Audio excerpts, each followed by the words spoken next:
All right, welcome back to another episode of EventHubs Talking Block. I am John Catalyst Gray, and with me as always is John Velociraptor Guerrero. The Street Fighter 6 Honeymoon is officially over. It might have been over for some time now. People have been bringing this up a little bit more, but I would say absolutely now the Street Fighter 6 Honeymoon is over. What does that mean? It doesn't mean that the game isn't the most balanced Street Fighter we've had to date, but people are beginning to talk more about the faults and focus in more on the faults. In no small part, that's input problems, and I think that's the bulk of it, but there's also some balance issues that people could get into.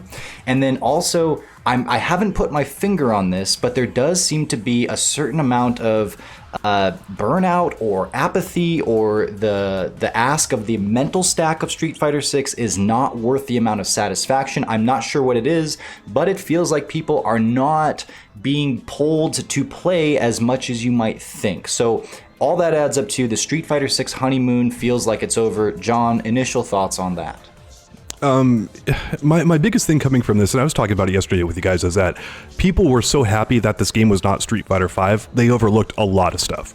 Street Fighter V is just one of the worst perceived games we've ever had from Capcom, and it's unfortunate because the game really did end up in a great spot. If you could put it in time, if you could play it properly, you really had to have, like the moon full, had to be a Tuesday, a lot of hoops to jump through. Yeah, there was a lot of stuff, but if you did all that, and you had a really good setup, the game was phenomenal, but for most players it was not that way, and so they were just so happy to move on to 6, and it was like, well, here's some problems, we documented them on EventHubs, we talked about them here, and people were like, it's not that big of a deal. I remember complaining about Drive Rush very heavily from the get-go, and people were like, it's fine, kind of thing, and then we get in there and we discover that Drive Rush has input delay issues, and it's got all this other kind of stuff, and the shine is starting to wear off the paint job a little bit here.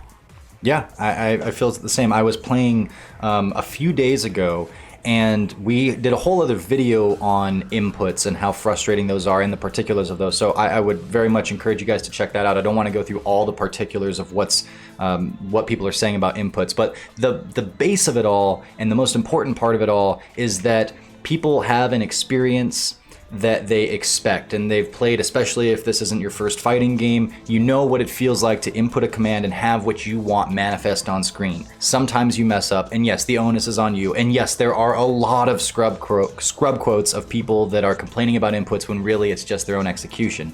And I'm not sure that all of the input issues are directly related to player execution versus actual bugs that are in the game and in the game's design, but a lot of it is. Now, that said, how much are you as a developer going to ask your players to change and to adapt, especially if something as sporadic in a round as Drive Rush is the thing that's influencing this input problem, or one of the input problems?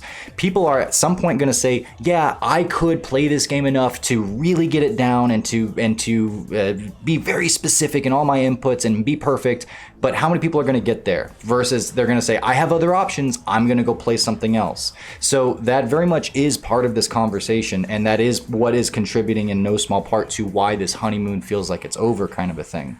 Like I was saying, was playing, and man, it wasn't every round, but I could say it was every match that it felt like something that I was trying to do didn't manifest on screen, and I couldn't immediately go to, oh, that's on me. I'm sure a lot of it was, but that feeling creeps up, and that feeling influences my overall experience, and so many people online, on social media, on X, have been saying the same types of things, that we are not focusing on the good of Street Fighter 6 as much as we are focusing on the bad and what needs to be changed. Yeah, I can't believe you just said X, but moving on from that, it's still Twitter for me. You need to evolve, John. It's modern times. Get with them. Elon Musk is going to ban me. But anyway, yeah, it's we have went from wondering, who the best characters in the game are to having a very clear top 3 with Luke, Ken, and JP. And, myself, I was playing JP quite a bit against people in battle hubs and stuff like that. And the amount of people that I had that had something, we'll just say colorful to say after we finished our matchups was pretty heavy. And those characters are really sticking out like sore thumbs now in the game balance. And again, as I was talking about, the warts get more prominent the more time goes on, because you start labbing the counters. You go, okay, hey, here's JP JP's amnesia, here's how to counter it, here's the stuff that doesn't work on it, and then you lab it, but those counters aren't consistent for those three characters. We're starting to see numerous examples of Luke's, Kin's, and JP's just really dominating the whole rest of the field. And not that we're not seeing, characters like DJ and Cammy and a few others win as well, but those characters are really kind of sticking out as a sore thumb at this moment in time. Actually, I think it's a good time to ask you this. I'm kind of curious here, John. Now, Capcom has said, and I don't, this is not a thing I think they would do, but I want to ask you what would happen if they did. And that is, if Capcom said that we're looking at the community list here, we're seeing that JP, Luke, and Kin are the clear top three. And in the sake of balance, and because this is for $2 million and the CPT, we have taken their most used moves and given minor nerfs to all of them. How do you think the player base would react to that? What do you think the player base would do at that moment in time?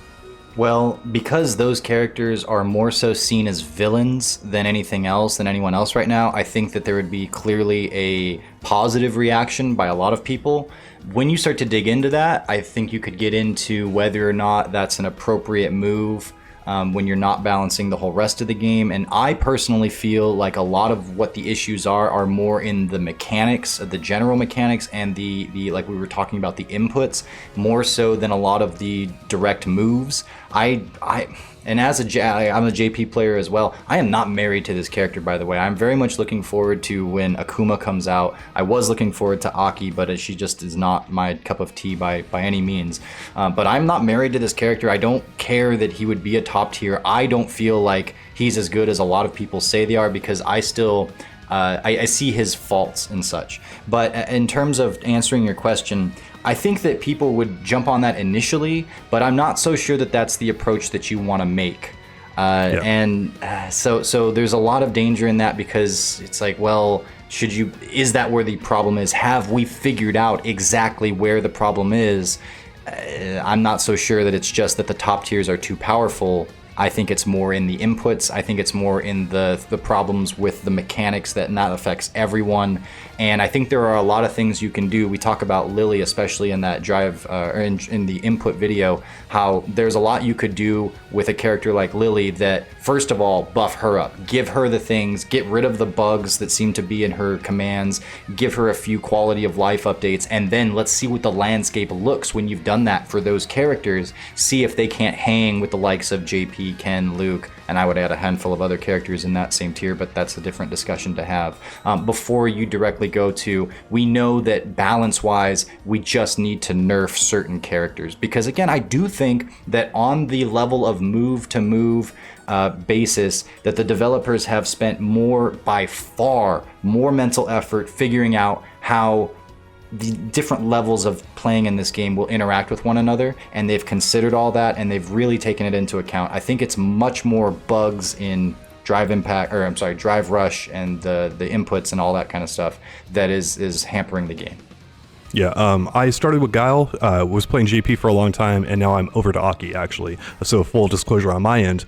So, the nerfs to these three would only impact me in a positive way, right? I'm not playing any of these three characters, but what I think would happen is a large portion of the player base, I don't know if they would actually do this, but I would think they would go on Twitter. I'm not saying X, darn it. But they would go on Twitter and threaten to quit and just say, hey, look, Capcom, this is bullcrap. Like, we've been training, for Capcom Cup this entire time, and you took the best three characters in the game and just kind of nerfed them. This is bullcrap, and I think a lot of players would quit. So that's why I wanted to discuss basically. Like, here, play these characters, really invest in them, get good at these things, and then now rug ripped out from underneath you. Yes. Ugh. Yes. Yeah. So that's okay. I wanted to start with an extreme example here of like a balance, that Capcom could do, because I've seen people suggest stuff like this, like, just take the tie-in characters and drop them down a little bit, right? But I think the outcry for that would just be terrible. Like, it would make a small portion of the player base happy, but just not a really good approach, as you outlined before. Yeah, and it doesn't feel like this game is so, like I say, everyone is in mind when they do something, and the different moves and how they're going to affect not only a character's kit, but then the moves that another character will have that are either answers or that are thwarted by these moves are all in mind. So to change just one thing, as we've said before, when we kind of theorize about, well, what would it take to fix this one particular issue, whatever that might be, the butterfly effect, it reaches very far very quickly because of how interconnected this game is. So I would think you'd want to attend to many more aspects at once because of the way the threads run through this game, so much so. But that kind of leads us over to the idea that the game does need to be changed. And that's, I mean, it's a vanilla version of a game. Of course it needs to be changed. And does it need to be changed right away, or can we wait all the way until, say, the year mark, where we would assume they'd do their yearly update and all the characters would receive their respective balance changes, and we would maybe see some fudges to the general mechanics and such. And it's interesting that this comes up right now, because even outside of the fact that SF6's honeymoon period seems to be over, two different major figures in the community have approached the same topic, not within the context of one another and from very different points of view, but they have talked about the relationship between the player base and the developers when it comes to balancing games. And those two figures are Katsuhiro Harada, the big boss developer behind the Tekken franchise, so he's coming from the dev side of things, and then Daigo Imahara, the most celebrated fighting game player who primarily plays Street Fighter games, on a Q&A on one of his streams recently, talked on this subject as well. And there's a lot here. The relationship that the players, and especially the prominent players and the prominent figures that have influence and have developed influence because of the way social media has evolved, now have a very significant, important, and delicate role to play in tandem with the developers to get these games to where they need to be. John, did you have any initial thoughts and reactions on that?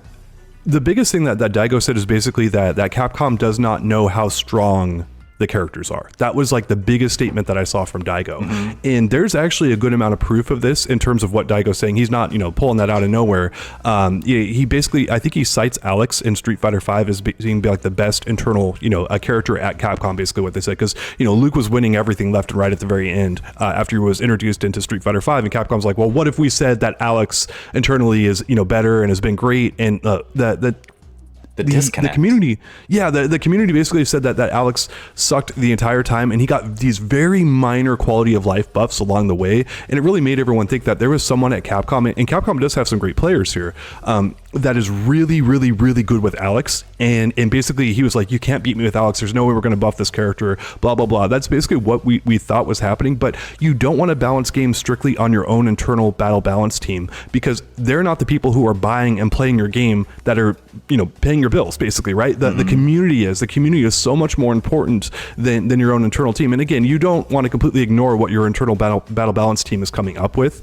That's how come Capcom reads like sites like ours and follows our tier list and other things like that. It's very common. We've heard that they do this many times. They want to know what the community is saying and what the perception is, and then they look to make changes on top of that as well. But there's been, I'll cite a really specific example here of Vanilla Sagat in Street Fighter 4. Mm-hmm. Capcom knew about all the crap that he could do, and look no further than our crazy character video that we did a ways back, just documenting all the stuff that Sagat could do. Capcom said that they were aware of that, at least we heard that they were aware of all that, but they didn't think the community would exploit it to the degree that they did. And in turn, Vanilla Sagat had one of the longest nerf lists from the vanilla version of Super Street Fighter 2 or Super Street Fighter 4 that I've ever seen. Like, his nerf list was insane. So Capcom saw what the community was doing, even though they knew about it in advance and didn't tweak it. They did tweak it in hindsight once they saw how the community was basically exploiting that character to a crazy degree. That character was busted. Absolutely. Completely busted. And also, when you have a smaller sample size, whether that be your own local group or, say, Capcom's internal team, you're only going to be able to see so far because, the best players in your group might be playing a lower tier character. And then so you have a low tier character that's actually winning everything, and that's going to influence what you think of stuff. I remember famously when Combo Fiend was with Capcom and they were developing Street Fighter V, that Japan was saying that Armika is just fine, and that Combo Fiend was saying, no, this character is broken, and had to go all the way to Capcom Japan and play their dev team with Armika to show them as much. But, you know, you get your little echo chamber and you could have results that are not reflective of the big picture. Well, the whole thing is that the big picture has become reachable and accessible by everyone thanks to social media.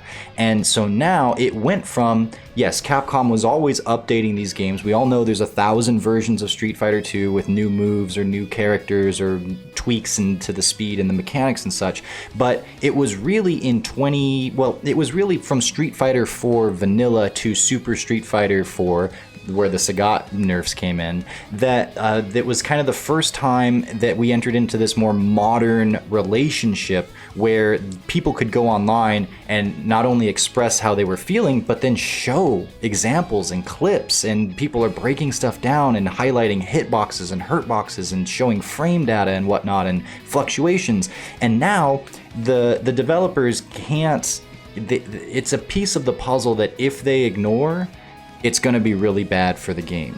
It's also a double-sided sword, because hot damn, is there a lot of salt? Is there a lot of bad takes and that people don't understand and go out there and they say on social media? And that was one of the things that Harada was getting at, because when he brought this up, he was speaking with Kakeru and Tokido, and he said specifically to start it off, we really like players like Tokido, because Tokido doesn't complain about game balance, at least not in terms of an excuse when he loses at tournaments. And, you know, there's a lot of players that do that. A couple of ones that come to mind right now. What happens when Punk loses? There's always something wrong. Sometimes it's lag on the monitors. Sometimes it's that this balance is terrible and Capcom needs to nerf this and that. Mena RD is often very quick to go to social media and say some stuff that may or may not be driven by, well, you got to take it all with a grain of salt, right? Because it's filled with grains of salt. And so there's a double-edged sword there where, especially if a player who has a lot of influence is just going to get on and share their frustrated feelings in the moment, that can be really bad. And Harada was saying, when that happens, the dev team goes, oh no. And if someone like Kakeru, say, were to go online and say that a certain character was too strong, either in error or by mistake, it's a big problem for them now. But developers have to care, and at least Harada's team very much is, and I assume the rest do as well, have to care what the pros and what the influencers are saying at this point. Yeah, and I'll just mention with Tokido that one of the things he's been very candid about in the past is that he looks for the cheapest, dirtiest, best characters he can find in games and plays them. And so there's a little bit of a reason how come he doesn't complain as much there, because he's like, well, shouts to JB, who played Rashid in Street Fighter 5, Jonathan Batista, talking with him quite a bit. And he was like, look, he's like, I play one of the, best characters in the game. I know I have every tool available to me. It doesn't behoove me to complain. That would be foolish, kind of thing, because I embarrassment of riches at that point, right? Mm-hmm. So I always really appreciated his opinion on that kind of stuff. And Tokido's the same way. He owns it. Like, if you're going to play a top tier character, own it. But yeah, so this is a pretty layered thing. Mm-hmm. And so, yeah, if there's enough complaints, basically, that's when these companies really deal with it. It doesn't matter so much if like one individual says it. It's like when it's the consensus, that's when I see people kind of jumping up and doing stuff.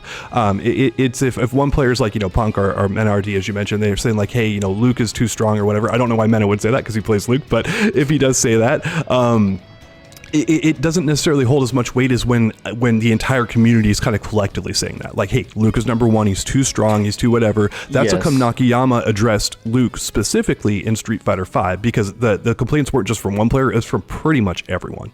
But the danger is that someone with enough charisma and enough of a following and enough influence as two-time Capcom Cup champion Mena RD, or Punk, who's just been amazing and an incredibly talented player, it's very easy to conflate, well, they're good, so they must be right. It's a big deal because these players' jobs is to win tournaments, to get sponsored, things of that nature. So they have special interests. Daigo referred to it as politics, basically. Mm-hmm. And shouts to Daigo because he was talking about this. He's like, well, players should own this stuff and whatnot. And then right at the end of that interview, interview, he's asked like, well, what's the best move in the game? You know, what's Kin too good at? And he froze. He didn't say anything. And it's like, this is where EventHubs separates itself. Is our job is not to win tournaments. Our job is to report on the fighting game community and what is happening in it. We don't have special interest here.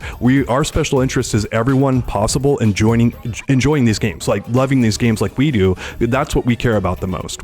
Our job's not to win tournaments. We don't care. Like obviously if we win Capcom Cup, it would be nice, but you know, we're not aiming to do that, right? And so that's why we get in here and discuss this stuff and put some people on blast here. And it's not to say that, you know, all these players are awesome. Like we love all these players. They're really at the top of their games, but they have vested political interest in their characters and their stances being put into these games because it makes their jobs easier. If Akuma is a top tier character versus a top 5 character or a top 10 character, that is a vast difference. And you will see people like Tokido playing Akuma Street Fighter 5 like all the way through, and then he goes, oh, he got nerfed. Let me switch to Urian. So it's again, but that is his job. I don't begrudge him anything on that. That's his job, is to win these tournaments, and he is one of the best fighting game players ever.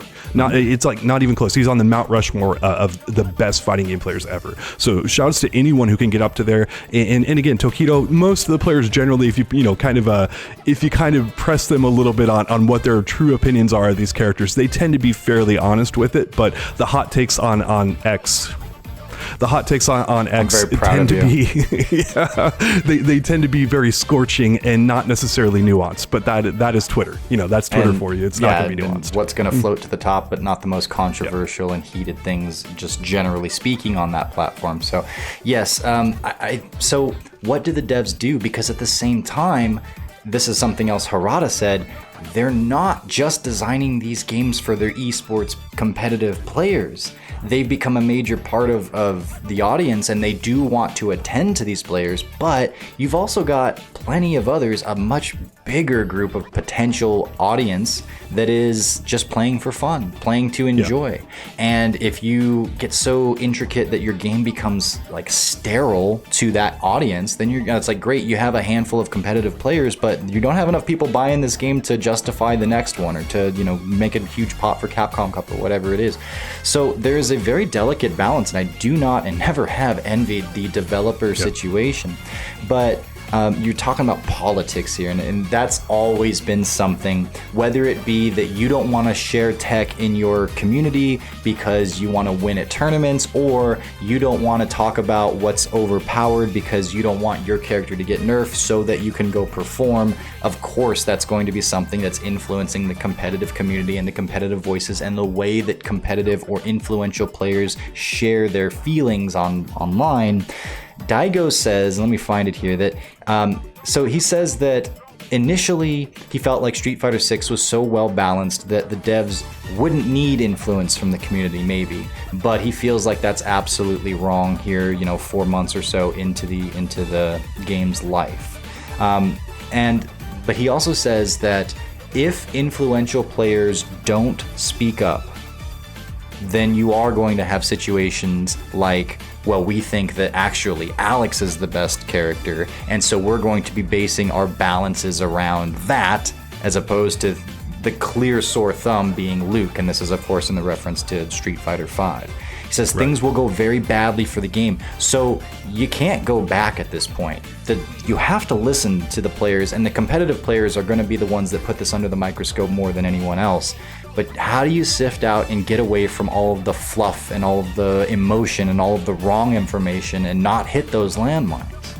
You read EventHubs and you watch us. That's what you do. I want to cut it right there. Maybe that should be the end of the video. Maybe it will be. I don't know. But I do want to talk about one other factor here, though, that is the player reaction, the community reaction when you pick a top tier. And we're seeing this somewhat in Smash with Steve players, that they're really getting harassed and whatnot. But I do want to go back to a Street Fighter example here, where Cien, who's with Versus Vortex with Mike Ross and Cameraman, we love those guys. The Singapore FGC is very awesome. We always loved it. But anyway, Cien was originally playing Yun in Super Street Fighter 4 Arcade Edition, when Yun was hands down the best character in the game, but he got so much hate for it, he switched over to Gen, who most people didn't consider to be a very good character at all. Some people thought he was okay, but like Gen was not very good. And he went and won $5 at Evo that year, because shoutouts to the former TO. But anyway, but he also became a people's champ by winning that tournament. He hella endeared himself to the fighting game community, and people will always love CN for doing that. And so you can pick a top tier, but you're not going to be as beloved in the community. Like if you win, I mean, again, we're talking about Menardi, we're talking about Tokyo, we're talking about Daigo, we're talking about some of the winningest players out there. If you win with a top tier, that's still, you know, you get cry yourself to sleep in your bed of money. Yeah. Exactly. You know, you'll have to deal with that, but it's becoming far more common in our community for the player base, the rest of the players, to hella call out people who are picking top tiers and basically using that privilege all the way through. And it's such a big deal. So you have to not only now play your character at a high level, you have to be able to kind of ward off all that negativity that comes from people going, hey, you're picking a freaking top tier character, heck with you, man. Like pick someone you've got to use some more skill to win with. And that, in the history of the fighting game community, has barely happened. And so the players who do it, they stand out like shining examples, and they are beloved in our community for playing a low tier character or a mid tier character and winning with them, are producing results with them. I love that story. There's Yeah, it's almost like we have a Goken player on staff who was known for doing that as well, but I don't know who that would be. But anyway, so there's an interesting kind of thing happening here in the community, and I will say it's you used to be able to get away with it because, you know, Sanford Kelly infamously said, you know, pick a top tier, mm-hmm. right? Like, but now there's definite fallout that there was not in the past for doing that, and it's going to become louder and more prominent because of, as you said, social media and just our ability to break down and access these games. We realize that some characters have just these insane advantages over the cast, and what are we going to do about them now? Like, and again, dealing with that fallout is part of it. Yeah. So we as EventHubs, whether it's through discussions like this or whether it's reporting other players and other figures' opinions and such, do our part. But I think that the general community has a part to play in this, and to be thoughtful. I think no matter who you are, be thoughtful in how you analyze and how you share and how you discuss this stuff. Don't necessarily just react with your salt. Think about it for 10 minutes, and no tweeting for the first 10 hours after you've been eliminated from a tournament, Mena. That's no fun. You have to tweet right away. Get in there. Well, then we're gonna take all those and we're gonna wait and then see if you've updated, 10 hours later, because it's just there's too much emotion there. But the community needs to take this seriously, is my point, because unlike, developers could technically ignore and get away with things, and that didn't necessarily lead to better games. But with where things are now, the developers absolutely can't. And I guess that's framed as sort of a negative, but it's a positive, because they have a whole new tool to potentially make these games better and more refined, and, well, I think better works than ever before. But it's a double-edged sword, so we have to play our part in just being thoughtful, careful with our words, and developers, please listen, and hopefully it all comes out good on the other end. But man, as we're talking about this, there's so many hoops to jump through, and there's so many ways that could go wrong, and I'm a little nervous for it, but we'll see what happens specifically with Street Fighter 6, but of course this extends out to any and all games. We've got Mortal Kombat 1 that just dropped, and it could use a few little tweaks and touches, and then of course Tekken 8 is on its way, I believe, in January. So we have a lot that's at stake here, and a lot that this will all influence. But we'd love to hear what you guys think in terms of the politics and the relationships of game development and balancing, and the roles that the developers versus the community play. This is all here to continue to get conversations either started or going, and we really appreciate what you guys have to say. We read through the comments a couple of times, so let us know what you think. John, did you have any other thoughts on the subject? Yeah, this is what we're here for. We're here to get the discussion going and have an open, honest, candid discussion about this. And you guys can keep tuning back in to see this in the future. This is what we do, and we're going to keep doing it because we believe very heavily in shining light on the stuff that's going on in our community about the games and the characters. We view that as a very important part of our job. So please stay tuned.